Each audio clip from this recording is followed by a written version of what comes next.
was not. I was not looking. Well, I mean, I it told I didn't. said what it was, and you were like, It didn't sound like breakfast. That's lunch. it was like 11 o'clock. It's like brunch time. You never did brunch before?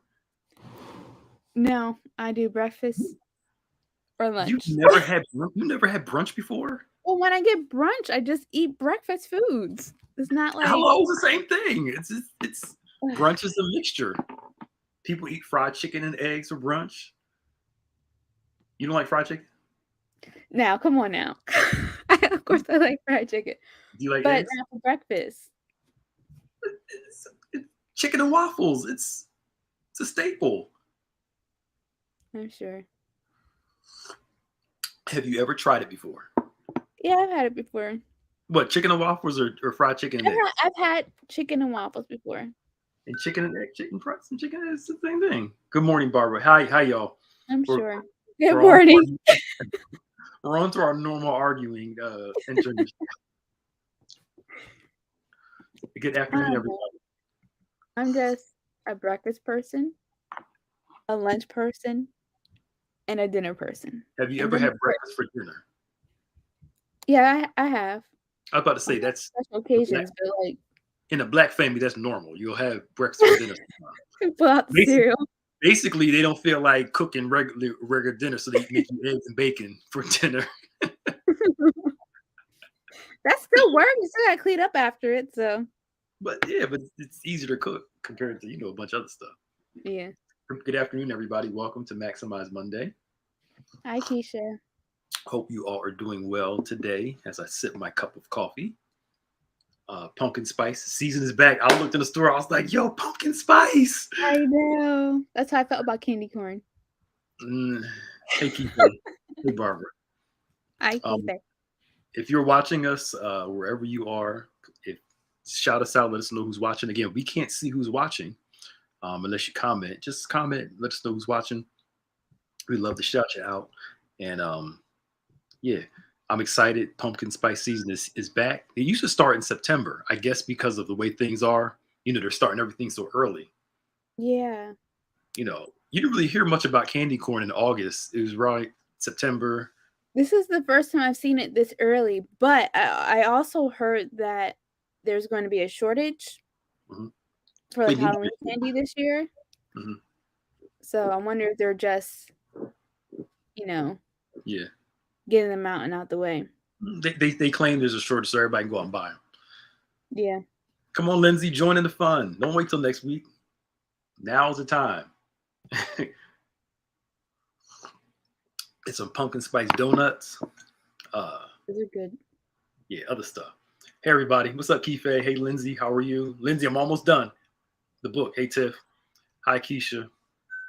I'm on my last Harry Potter book. Hey, Helene. Did you start reading them yet, Maya? No, I haven't. You should read them. They're really good. Like They're good. between that, when I read Divergent, Hunger Games, I read that. I Uh, read. Did I read the rest of Divergent? the I last don't think I read the last book. the last book broke my heart. That's the first book that literally almost had me in tears at the end. Yeah. What happens at the end of the last book? It just I was almost in tears. I was like, no, no. Trish. I was like, is this book gonna make me cry? I was like, oh my goodness. It was but Divergent, Hunger Games, The Maze Runner, all those dystopian books. The Giver was the first one, which Love The Giver. The Giver is my favorite child's book. Yeah. My absolute favorite. Hmm. So much revelation in it, but it's also a good book too. I love Yeah. it. No, see, I was the nerd in English class. I loved I reading believe those that. books. I really believe that. Yep. So when it was time to turn them back in at the end of the school year, Mhm. didn't happen. Kept it. The Giver is one of my. I got to go back and read it again. I haven't read it in a few years, but it's my favorite kids book of all time. Uh, Mhm. with Hunger Games close second. I love the Hunger Games series books. I It's can't get into the Hunger Games. really the movies were good, but the books were just. I can't get into the movies. It's just not my thing. I love Katniss Everdeen. I love the dystopian books. Mhm. Like Divergent, that Maze Runner. I read the Legend series. The Legend series is pretty good. What's that? It's called Legend.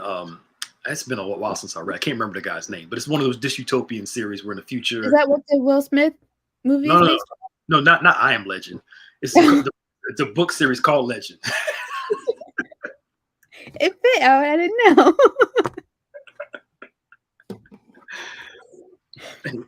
Jesus. We're steer clear of him right now. Right. Anyway, how y'all doing? If it's your first time, please type VIP. Y'all excuses. It's like a brother and sister conversation, and we just do it. See, Lindsay, thank you.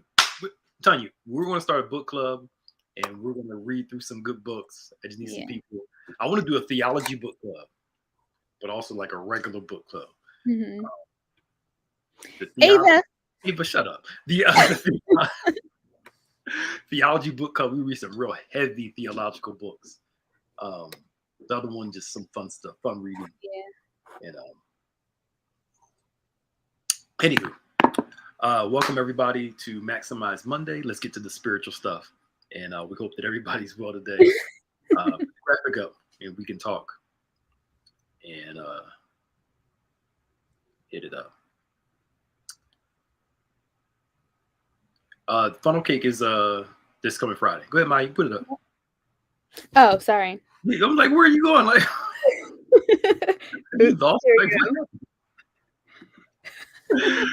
all right, so I saw these series of pictures, and I thought they're really good for us to discuss. We talked about a few of those over the past few weeks. We were off last week because I had something I had to take care of, but we were back today live, and just some encouragement. And when I saw this, I was like, it's pretty interesting that when we're starting something, I don't know, I thought we did this one, but anyway, we'll talk about it again. I don't think so. Yeah.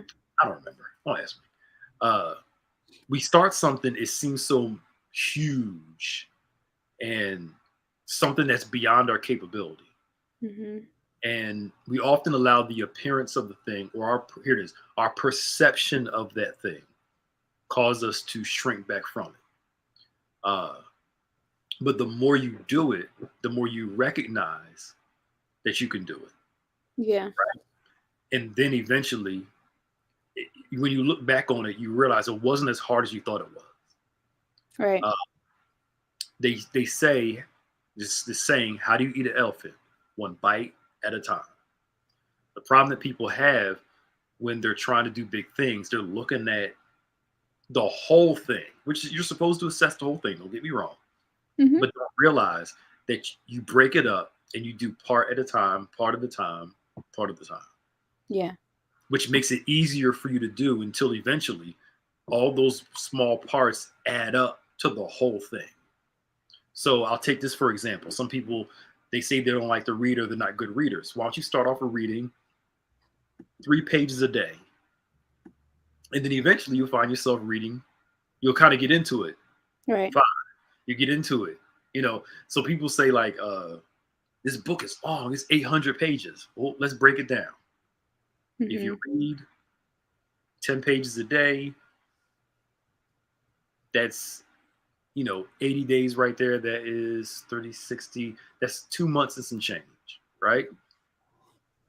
You can break it down. But then, of course, I don't know about y'all, but me, when I start reading, sometimes I'll read about 5 or 10. Then you get into it, all of a sudden you read the whole chapter. Yeah. But again, it's just those small things at a time. And I think sometimes, too, when we have something big like that, we think too much into it.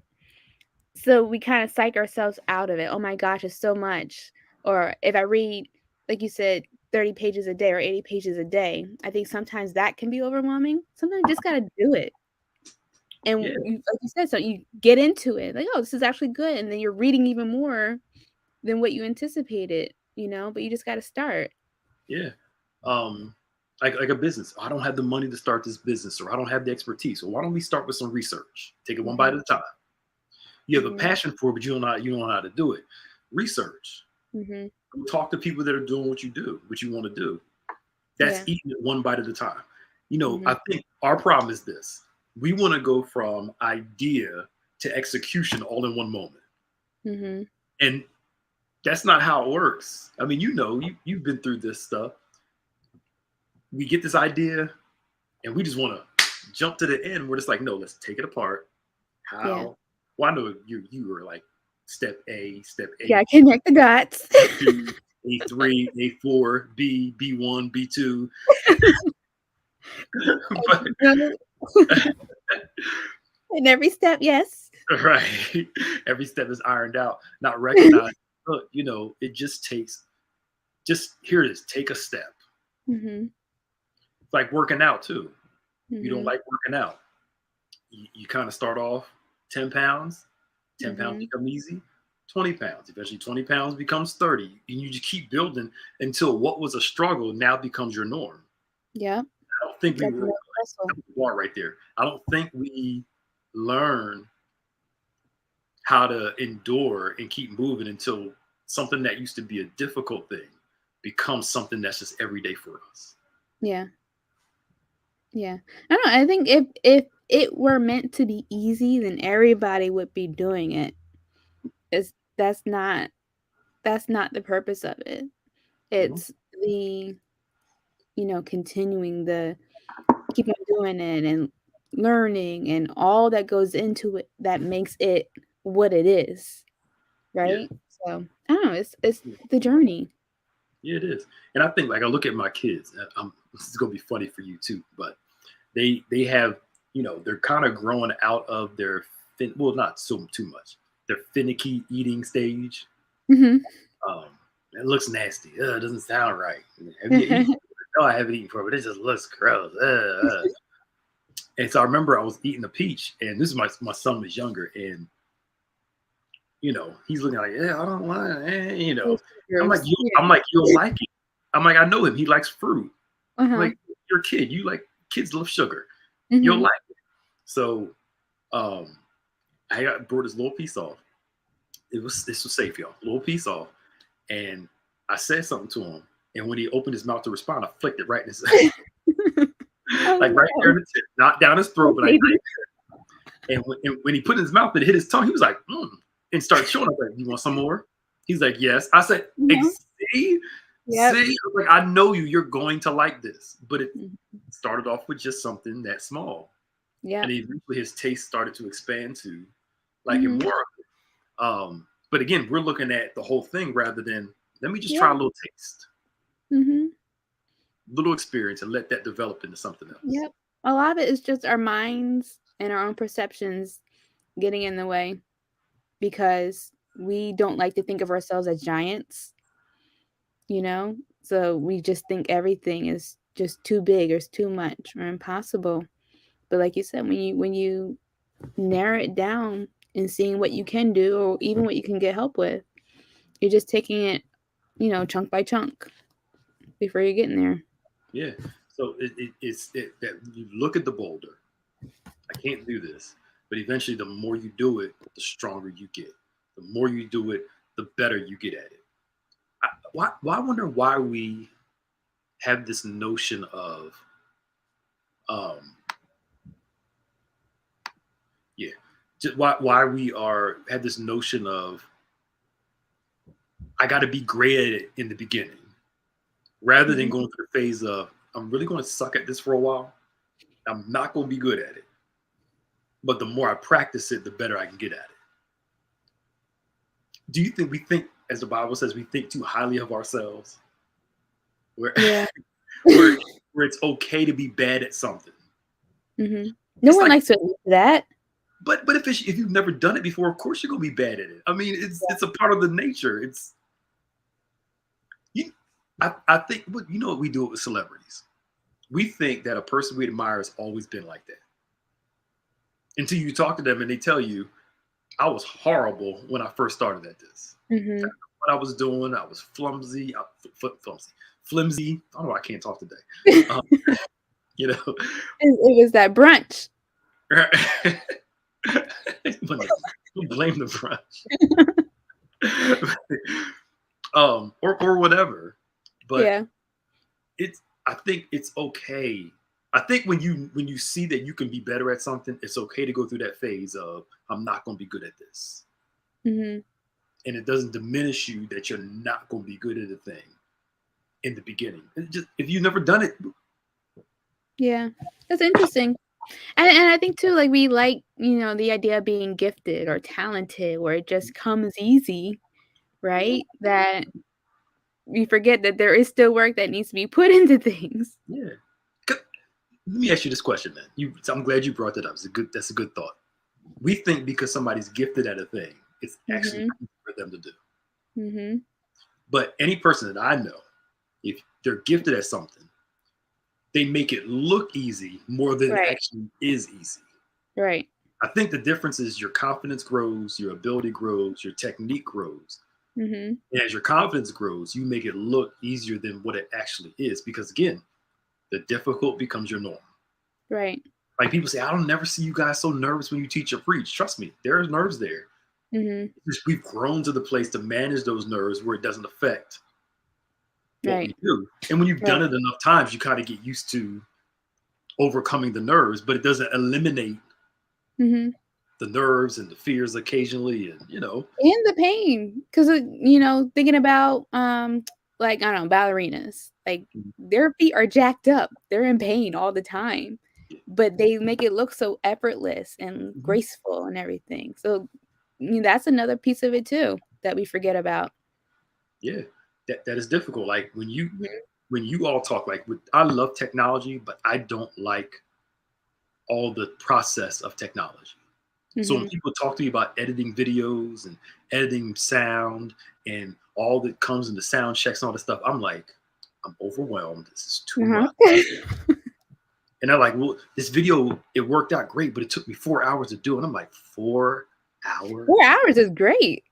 Or whatever. I'm just saying, I'm just using Yeah. 4 hours just as but I'm like, to me, that's tedious and but again, that's Mhm, not my thing. But to mhm. somebody that loves it, that four, I was gonna say, yeah, doing that editing can go by like that. and I think passion is important because when you're passionate about something, it doesn't matter what, you're going to find a way to make it work. Yeah, and I think passion helps you deal with the conditions that do it. Mhm. So for me, editing a video for 4 to 8 hours will feel like I don't want to say like death, but it, Not quite, almost. it'll be like, oh my, like who wants to do this? You know Versus, what makes it bad? but Is when, like, the technology doesn't support you, so, like, your computer crashes or your yeah, camera freezes, like, that's when you it's like, lose and have to start it all over again. "Just bury me now." Right? It's horrible. But for Yeah. somebody like me, for an area that I have passion Mhm. in, I'm like, oh, it took me an hour, 2 hours to do that, but it felt like it took 30 minutes to do because Yeah. when you're passionate for something, that passion gives you the ability, the mindset to do the process. But Mhm. uh, I think we love when that, as the picture, the rock is big and becomes small, but we don't like the process in between.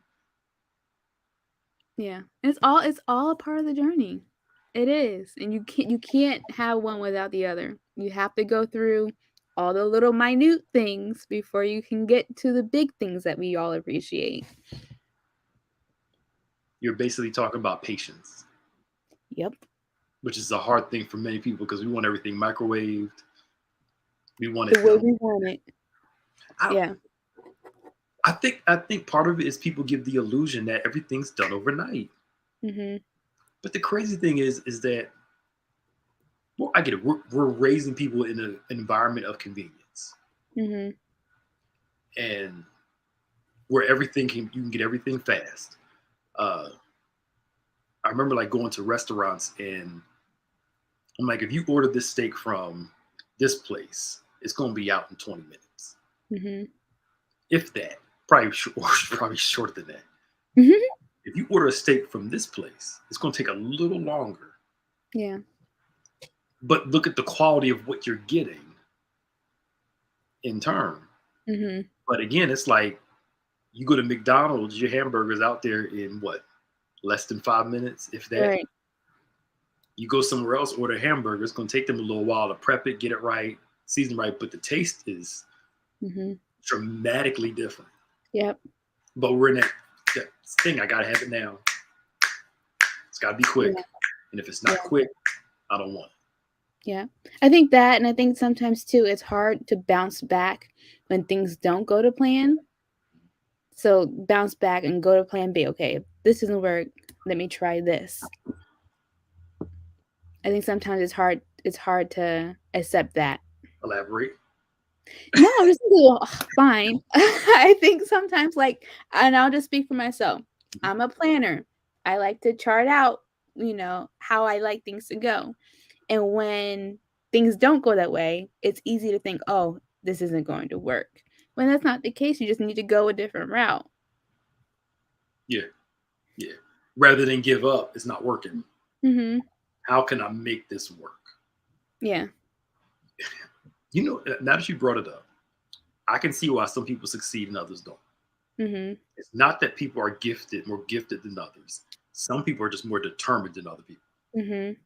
I think that's one of the biggest things Mm-hmm. is you have people that are willing to be determined and I am going to make this work. Mm-hmm. Anybody you talk to that succeeded has that type of mindset.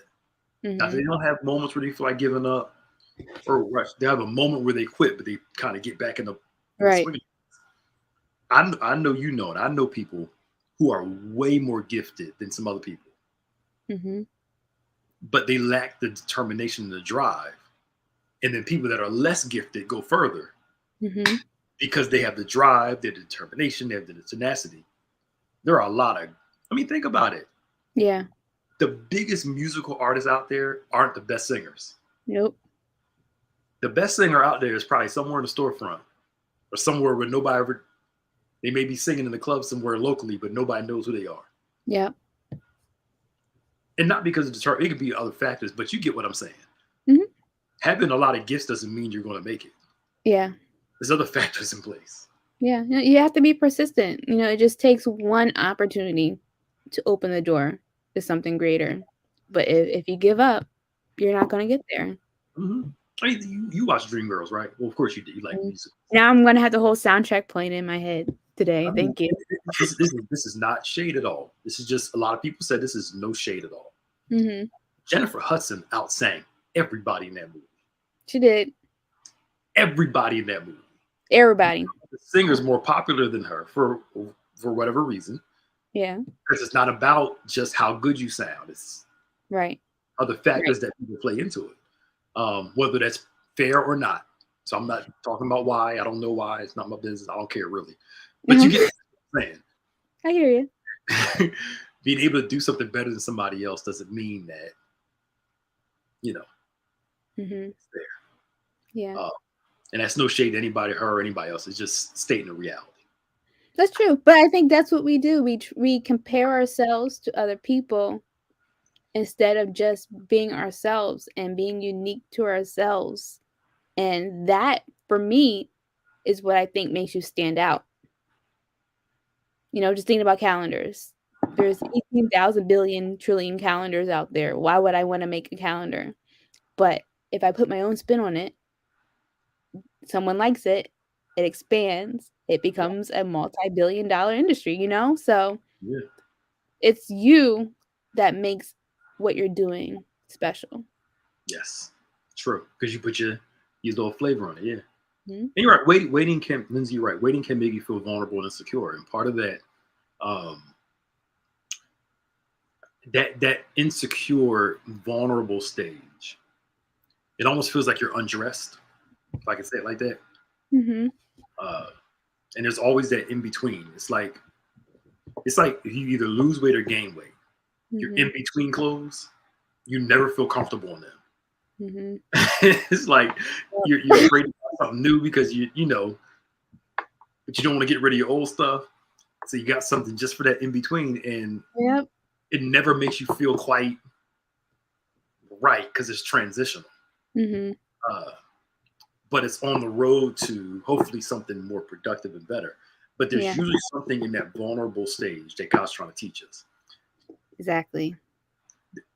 Jesus, the cross made Jesus look vulnerable when it was actually also confirming who he was. Mhm. So even in seasons of vulnerability, God reveals who we are in those seasons. Right. Because on the cross, he's hanging there helping people. He's hanging there forgiving people. you know, Mm-hmm. exposed. He's vulnerable, but there's something in there that is revealing this Messiah in him. Yeah. So whenever we experience seasons of vulnerability, one of the things we've been saying it in Bible study for weeks, and I hope people are getting it. Whenever I experience those seasons, those difficult times, Lord, what are you trying to teach me? Help me get this lesson so I don't have to extend this longer than I have to. Yeah. And it takes some inflection, some prayer, and some learning. If I got to go through this, Lord, teach me what I need to learn during this process. Yeah. I don't want to miss the lesson. Mm-hmm. And that will help you manage those, what we call those in between seasons. Yeah. Yeah. No, I did a video on this last week about, asking when was the last time you were vulnerable? Because I feel like that's when we're in that space, that's something that we You, try to run. you What? talked about vulnerability. You, I did. I did. you vulnerable. You, I'm vulnerable with myself. I'm teasing. I'm playing. I'm playing good. Like I was saying, I feel like being vulnerable, that we try to run away from it, where you put ourselves in denial and not facing, what our vulnerabilities are, because like you said, there's so much growth that can come out of just being vulnerable, and healing different things that we need to heal in order to move past them. But sometimes it's just hard just to sit in that. Yeah. And I think it's a good thing. Yeah, it is. I think it's new information. Like when I started going back to school, Mm-hmm. the stuff I was learning and reading, I was like, I feel so stupid. Mm-hmm. I was like, I don't know a thing. Mm-hmm. Now this was 2 years ago, mind you. I'm sitting there like, I'm not claiming to be an expert in Bible or I knew everything about scripture, but I was sitting there like, I don't know anything about this Bible. I was like, literally. And then a lot of people will tell you that when you go to different settings and learn different things, you go through that period of, I feel so stupid. I don't know nothing. And then eventually, the more you learn, the more comfortable you start to feel. Mm-hmm. But I think, to me, real learning is supposed to put you in that place of vulnerability, of realizing what you don't know. Yeah. But give you a passion to learn more about stuff that you should. It humbles you, that's for sure. It really does. It's like, you're like, whew, I don't know nothing. But I think that's important though. If that's how you know you really got good mentorship, good teaching, and good leading, is when you got people in your life that their knowledge makes you feel like you don't know much of anything. Anywho, it is almost 12:30. We spent like the first 5 minutes talking trash to each other, but still. To each other. Right. But anyway, but strive to learn. Those vulnerable seasons, God's trying to teach you something in there. And if you learn to be patient, like I learned, I was patient, kept learning, and stuff started to click. Stuff started to click. I said, okay, I'm on to something. I'm starting to kind of get it. But you go through those seasons with unknowing. And if you keep going, keep sticking with it, it'll start to kind of gel and make sense. But you have to go through that period of, being undone, as the Bible says, where you realize, you feel like you don't know nothing. Yeah. That's a good place to be. Yeah. It's a good place to be. Anywho, please don't forget to join us. What's tomorrow night? Tomorrow night, I believe it is Safe House Men's Ministry. Yep. Okay. Safe House Men's Ministry. And then on Wednesday, of course, we have our Word Impact Gathering at 7 p.m. On Point on Saturday with Emerging Worship, Saturday evening at 6. And then, I almost forgot. Fourth Friday is this week. There's a lot happening this week. So Fourth Friday experience is this Friday at 6:30 on location. So if you're in the area, we'd love for you to come out. We have food available for purchase, fun and games. And of course, gospel artist Jermaine Dolly will be here for a concert. And then this is our last week of Catch the Fire, our back to school drive. So we encourage you to, really go ahead and start collecting those book supplies, those book bags and school supplies that we can donate to our school-aged children in the area. We'll be at Lindenwold High School, East Side High on Saturday, starting at 9 a.m. So don't wait till last minute, to show up, because we'll be out there until supplies last. And then we're also going to be at Forest Hill School on Monday for an event that they're having there. So I'm excited. I'm excited for, this is always one of my favorite campaigns that we do throughout the year. Yeah, it's gonna be help the kids out. Yep. Mm-hmm. Okay. All right. Well, if all hearts and minds are clear, again, thank you all for helping us with the backpack drive so far. I went to Five Below today. They were closed when I was there. No. I got there. Yeah, I didn't look at it. I was at Whole Foods and I was like, I'll stop by. It was like 6 o'clock in the morning. No, it was like after 9 o'clock.